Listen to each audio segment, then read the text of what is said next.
सदी ईसा पूर्व में मेसोपोटामिया के राजा अपने सपनों को मोम की पट्टियों पर लिखते थे। 1000 साल बाद प्राचीन इजिप्ट में एक पुस्तक लिखी गई जिसमें 100 से अधिक सामान्य सपनों और उनके अर्थों की सूची थी। और तब से लेकर आज तक ये खोज लगातार जारी है कि हम सपने क्यों देखते हैं। तो ढेर सारी वैज्ञानिक रिसर्च, तकनीकी उन्नति और लगातार कोशिशों के बावजूद हमारे पास कोई निश्चित उत्तर नहीं है, लेकिन हमारे पास कुछ दिलचस्प थ्योरीज हैं। इच्छाएं पूरी करने के लिए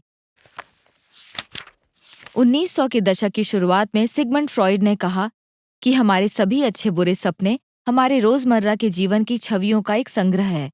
उनमें गहरे अर्थ भी शामिल होते हैं जो हमारी छिपी हुई इच्छाओं को पूरा करने से संबंधित हैं। फ्रॉइड ने कहा कि जब हम अपने सपने से जागते हैं तो हमें जो कुछ भी याद रहता है वो हमारे अचेतन और आदिम विचारों का एक सांकेतिक रूप है, जैसे उत्तेजनाएं और इच्छाएं। फ्रॉइड मानते थे कि जो बातें याद रह जाती हैं उनका विश्लेषण करके अचेतन बातें हमारे चेतन मन के सामने आ जाएंगी और उन्हें दबाने से जो मनोवैज्ञानिक समस्याएं पैदा होती हैं उनका समाधान किया जा सकता है। चीजों को ध्यान रखने के लिए दिमाग की परफॉर्मेंस बढ़ाने के लिए नींद अच्छी है और सपने देखना उससे भी अच्छा है। 2010 में शोधकर्ताओं ने पाया कि एक पेचीदा 3D भूल भुलैया से बाहर निकलने की दूसरी कोशिश में वो लोग बेहतर थे जिन्होंने अंदर जाने से पहले नींद में उसका सपना देखा था।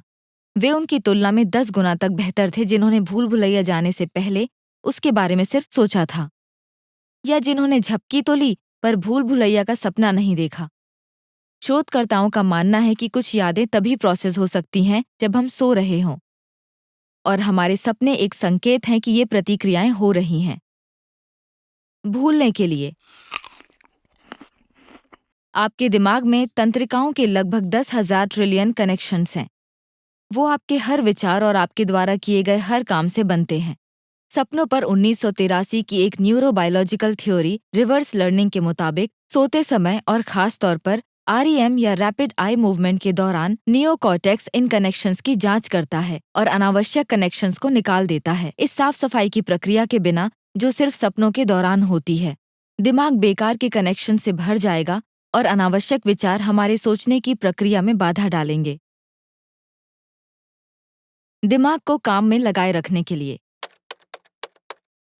कंटिन्यूअल एक्टिवेशन थ्योरी के हिसाब से हम सपने इसलिए देखते हैं क्योंकि दिमाग के सही तरह से काम करने के लिए जरूरी है कि यादों को लगातार टटोलकर लंबे समय तक रखा जा सके। इसलिए जब भी नई चीजों को याद रखने की जरूरत नहीं होती, जैसे आप सो रहे हैं, जब दिमाग अपने आप सेव की हुई यादों में से नया डेटा बनाने लगता है जो आपको सपने में अनुभव होने वाले विचारों और भावनाओं के रूप में दिखाई देते हैं। दूसरे शब्दों में, हमारे सपने उस स्क्रीन सेवर की तरह हैं जो कंप्यूटर को पूरी तरह बंद होने नहीं देता। रिहर्सल के लिए खतरनाक और जानलेवा स्थितियों से जुड़े सपने बहुत आम हैं। प्रिमिटिव इंस्टिंक्ट रिहर्सल थ्योरी के मुताबिक हर सपना उसके अपने खास उद्देश्य के लिए होता है। चाहे सपने में आप भालू से बचते हुए रात भर जंगल में भाग रहे थे या किसी अंधेरी गली में निंजा से लड़ रहे थे, ये सपने आपको लड़ो या भागो वाली इंस्टिंक्ट की प्रैक्टिस करवाते हैं और उन्हें तेज और भरोसेमंद रखते हैं ताकि जीवन में जरूरत पड़ने पर काम आ सके। लेकिन इनका हमेशा बुरा होना जरूरी नहीं है। जैसे अपने आकर्षक पड़ोसी के बारे में सपने देखने से आपकी प्रजनन वाली इंस्टिंक्ट की भी रिहर्सल हो सकती है। उपचार के लिए सोने के REM चरण में दिमाग के तनाव वाले न्यूरोट्रांसमीटर्स बहुत सक्रिय होते हैं, दर्दनाक अनुभवों वाले सपने में भी। इसलिए कुछ शोधकर्ता मानते हैं कि सपने देखने का एक ही उद्देश्य है, मनोवैज्ञानिक स्वास्थ्य के लिए दर्दनाक अनुभवों को हल्का बनाना। दर्दनाक घटनाएं अगर सपने में हो तो तनाव कम होता है, जिससे उन्हें खुले दिमाग से ज्यादा अच्छी तरह से प्रोसेस किया जा सकता है, जो मानसिक स्वास्थ्य के लिए बेहतर है। मूड डिसऑर्डर और PTSD से ग्रस्त कुछ लोगों को अक्सर नींद नहीं आती। कुछ वैज्ञानिकों का मानना है कि कम सपने देखना उनकी इस हालत की बड़ी वजह हो सकती है। समस्याओं को हल करने के लिए सपनों में असल जीवन और कुदरत के नियमों को दरकिनार करके दिमाग समस्याओं को पूरी तरह समझने के लिए असीमित परिस्थितियां बना सकता है, जिससे ऐसे समाधान सामने आ सकते हैं जो जागते हुए नहीं आते। जॉन स्टाइनबेक ने इसे कहा नींद की कमिटी, और रिसर्च में देखा गया है कि सपनों का समस्या के समाधान पर असर होता है। केमिस्ट ऑगस्ट केकुले को बेंजीन मॉलिक्यूल के स्ट्रक्चर की प्रेरणा भी एक सपने से मिली थी, और यही कारण है कि कभी-कभी किसी समस्या का सबसे अच्छा समाधान होता है सो जाना। और ये सिर्फ कुछ प्रमुख थ्योरीज हैं। बढ़ती टेक्नोलॉजी के साथ दिमाग को समझने की हमारी क्षमता भी बढ़ रही है। हो सकता है कि एक दिन हम सपनों की सही वजह खोज निकालें, लेकिन जब तक ऐसा नहीं होता, हमें बस सपने देखते रहना होगा।